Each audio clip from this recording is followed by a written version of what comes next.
many people who saw the front page of the book must have thought, this is a book against the temple, which it was not.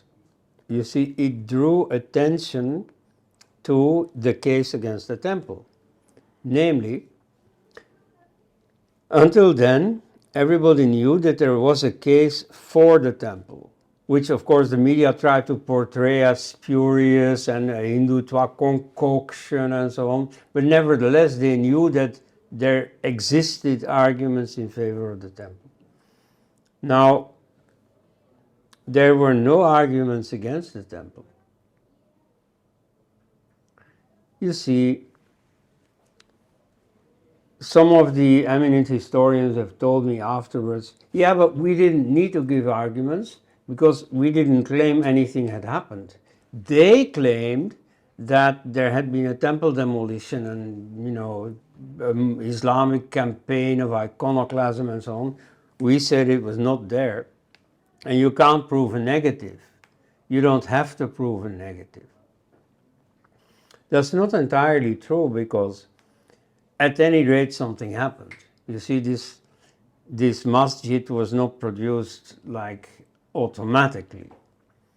So if there was no temple demolition, what may have happened, for example, on some sunny afternoon, you see Babar takes his horse out for a ride and he sees this beautiful piece of forest and he thinks, wow, this would be a nice land to build a mosque on.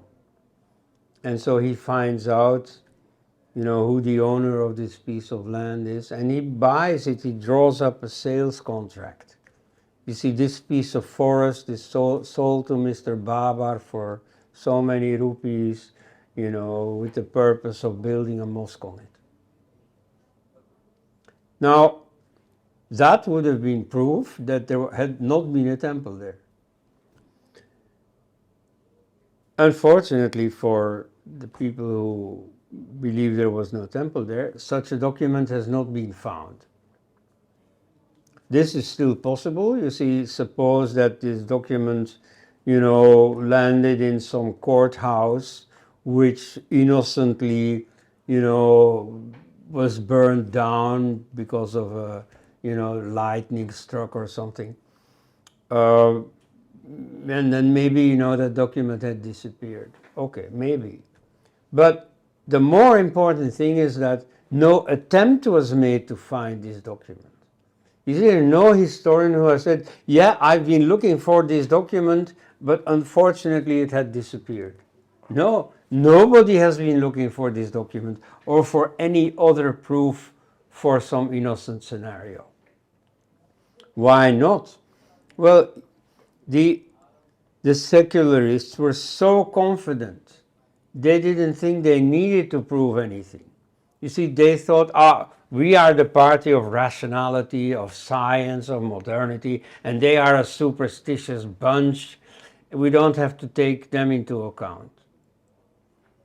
Well, they were mistaken, and they should have known by then because, the other side was bringing up all this evidence that they knew, when they were sitting in a jury for some thesis by a student or so, they knew, which was real evidence, which was not real evidence. So here they had to admit that, yes, the other side is presenting evidence. And no, you see, they managed to just not see that. And so they remained comfortable in their position that, we don't need to present evidence. So you see, my title drew attention to the fact that there ought to have been a case against the temple, but there is none. But in the background, you see other people in their camp saw that they were losing the argument. And they prepared the next line of defense. And that's what you now find in most school books, you see. A pure denial of Islamic iconoclasm that is no longer tenable. So the next line of defense is, first of all, to greatly downplay it as much as they can, to minimize it. But then to blame the Hindus for it.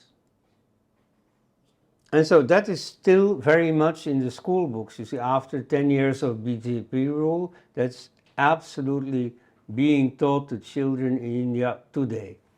Namely, that, well, it was the Middle Ages. Of course, there were temple destructions.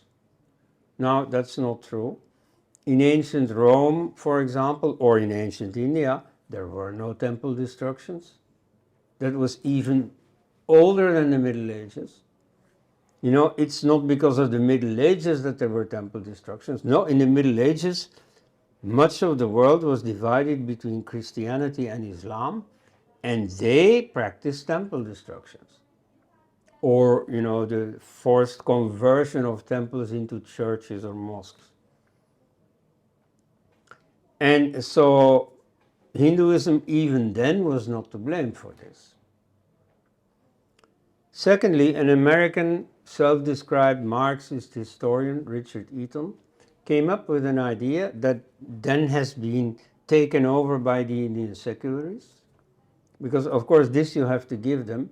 If one person comes up with an argument that is useful to the secularist case, immediately all secularists will take it over. That's a big contrast with the Hindu performance in debate, which is not very effective. Anyway, so his case is that there are temple demolitions on the Hindu or more generally on the pagan side, you know, and they have been attested rather well in the case of Mesopotamia. There are a few cases in India. Of course, the textbooks magnify this as if these few cases, you know, counterbalance the thousands of cases on the Islamic side. Moreover, they are not the same thing. You see, when Mahmud Ghaznavi destroyed the Somnath temple, he made sure that the idols in the temple were thoroughly destroyed. You see, he had them smashed, and the pieces he took with him to mason into mosques, you know, into the floor, so that the Muslims had the pleasure of treading pagan idols underfoot. Destroyed after being disrespected. Yes, of course. So he destroyed them, he didn't worship them. Now, there are a few cases where pagans did something to idols, and I'm going to explain what. Now, let's first start outside India, because of course it is an important argumentative trick of the secularists to confine the attention of the listeners to just India. By You know, doing what about it? as if this, for instance, this problem of Islamic iconoclasm has an Indian reason, which then becomes a Hindu reason. No, of course, you see, it was an existing practice that existed outside India in the preceding centuries. Now here also, let's start with this pagan temple, well, it's not temple destruction. So they weren't concerned with the temples, which is really just the house in which an idol lives, but they were concerned with the idols. Now, Muslim temple destroyers, they first of all destroyed the idols. The temples that depended, sometimes the temples were reworked into mosques, and so also the building itself was not important, it's the idols that were important. Now, they destroy the idols. By contrast, what happened on the pagan side? They abduct idols. And So that's also a certain form of violence, but they don't destroy the idols. and they replace it in a temple near Yeah, to you their see, place. what happened was that, you know, you won a war, and given the importance that people attach to idols, you want to make a show of your victory by taking the idol from the loser and taking it home and installing it in your own main temple. And so, yes, there are a few such cases in India. where someone took a Shiva idol, took it to his own temple. So what exactly happened? In the temple of the loser, the Shiva idol disappears. So what does he do? Well, he pays a craftsman, an artist, to make a new idol, and he pays a priest to, do the consecration of the idol. And so you have a new idol which is being worshipped by the same people. It is the same God that is being worshipped.